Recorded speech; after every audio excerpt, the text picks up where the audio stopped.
Mga kasayan, part 2 na tayo. Part 2 na tayo ng ating motorsiklo na ginawang generator. Ito na siya kasayan ha. Tinanggal na natin yung ating inverter. 12 volts to 20 volts. Siya kasayan, ganun lang din. Ayun siya.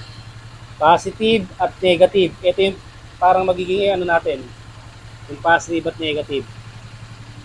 Ay yung ating magiging extension kumbaga. Yan. Pwede naman gawa ng ng switch. Ito, kung magkakabit kayo ng inverter, ganun din. Isang positive lang din at isang negative. Ganun lang din yung paglagay. Tapos, buksan nyo na. Ikaw, kami video. Para hindi natin natututok. Yan, ganyan. Ngayon, kung DC 12 volts gagamitin natin, eto na, alisin lang natin yan. Alisin lang natin itong inverter. O, lagay mo ito dyan.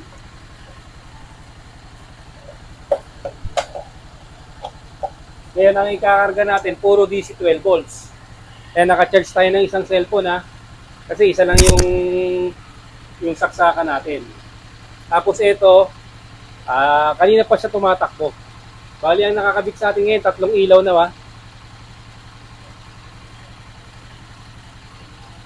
3 ilaw natin. Ayan siya ba? Tapos 2 pan. DC 12 volts na pan. Ayan. Kasi yung pan na yan, pwedeng 12 volts, pwedeng 220 volts. Kaya kung mapapansin nyo kasi, sa 3 ilaw, ang reading natin ay 13 volts. Ito siya. Tayo magre-reading ito kasi may naka-charge eh. Pag wala itong nakasaksak na charging, tumataas siya eh. Ayan. Dito tayo magbabase ngayon ng reading. Ayan siya. Yung reading na yan kasi hindi ka malolobat yan. Napakagandang reading in 13.1. 3 ilaw at saka 2 pan. Saka isang cellphone. Makakasurvive na yan kasayan sa ilang oras ilang oras na brownout. Ito, hanggat meron kang gasolina, hindi malolobat siya. 2 pan ha. Ayan ha. Kita nyo naman, 2 pan. Pakita mo yung connection natin. Ito, diretso nyo yung connection natin. Ayan siya. Positive at negative lang naman yung natin dyan.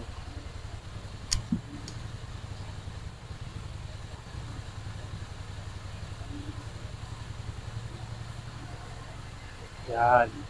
Saka malakas pa rin yung ating pan. Okay na okay rin siya.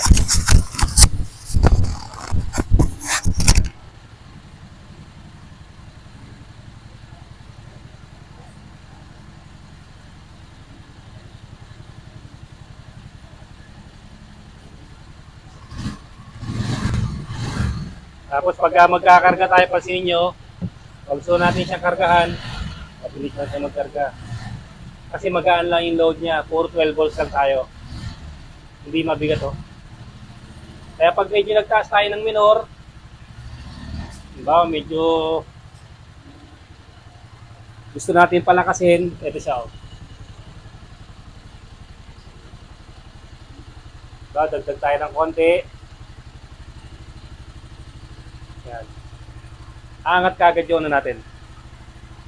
Angat kagad yung voltage natin. Napakaganda na ng reading natin. Ibig sabihin kasi pag ganyan, walang kalobat-lobat yan. 2 pan. Bali, ito mangyayari lang sa mga wire na to. Magpupwesto lang kayo. Pupwesto nyo lang kasi kahit ano namang nyo rito, iduktong nyo na wire po, pwede naman dito eh. Tulad dito, mga lang to, speaker wire lang to eh. Mga ganito. Etong gantong minor kasi okay lang. Pansinin nyo yung tunog. Okay lang yung minor niya, pero yung reading natin 14 volts. Okay lang yung ganyan. Hindi pa rin tatakaw sa hindi tatakaw sa gas yan. Huwag lang yung sobrang taas na parang nang para na siya magti-chenso. Kaya siya kasi puro 12 volts lang yan ha. Ibig sabihin pag ganyan, pwede pa tayo magdagdag. Kahit isa pang pan, kayang-kaya pa niya. Isa pang pan yung natin. Idadagdag natin. Tingnan natin kung hahanap pa tayo ng isang pan para dagdagan pa natin. Ito na kasi, testing natin kung kaya pa niya ng isa pang pan, ano. Eh, di pa gumagana yung ano nito. Yan. Di parang ng mga alikabok. Ay siya kasayan.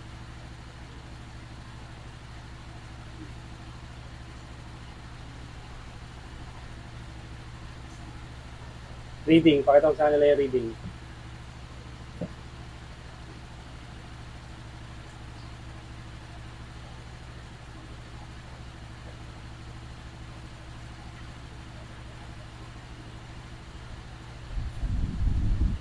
Naglobat. 13.6. Eh siya kasaya, no?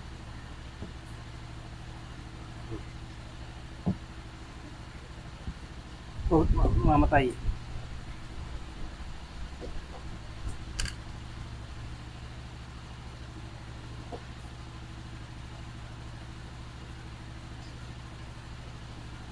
Eh siya kasaya na.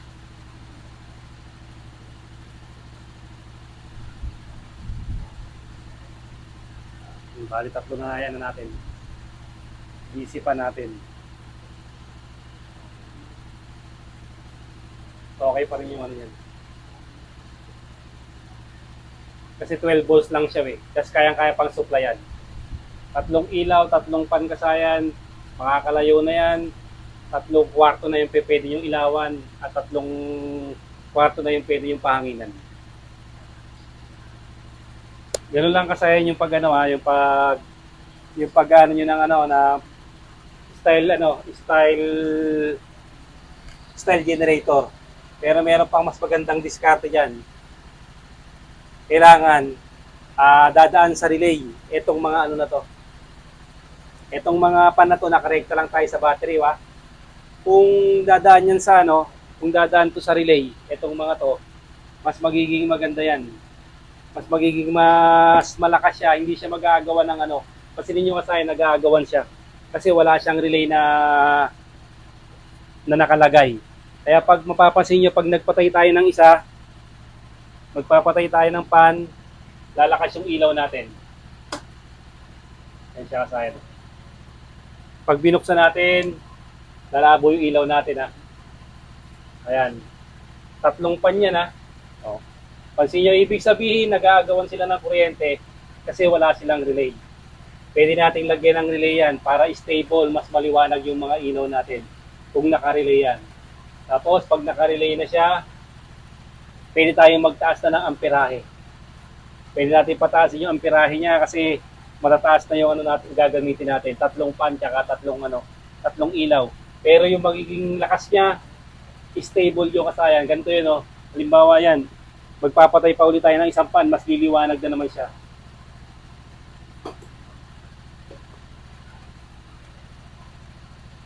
Marami pa tayo nito, ha.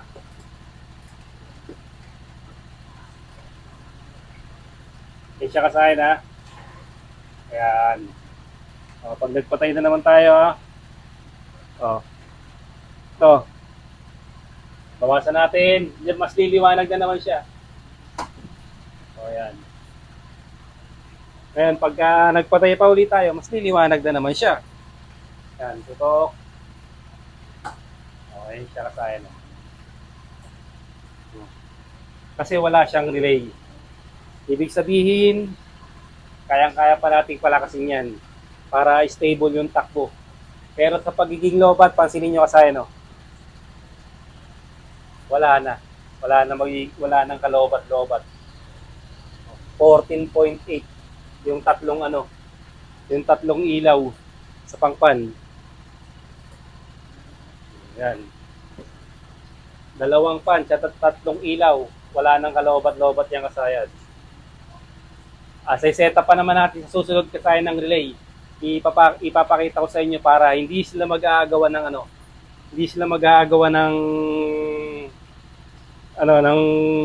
sa battery. Hindi sila mag-aagawan. Kasi yung relay, yun yung pag-i-stable kagaya ng ginagawa natin. Katulad yan, naka-power up lines. Pwede yung gawin to sa akin, pwede yung gayahin to. Pwede kayo mag-assemble ng mga 12, DC 12 volts na pan. Yung mga sirang mga electric fan, pwede siyang palitan ng palitan ng 12 volts. Palitan ng 12 volts para mapagana sa inyong motor. Kung hindi naman, bibilang kasayan. Mura lang naman yung ganito. 1,000 lang naman yung ganito.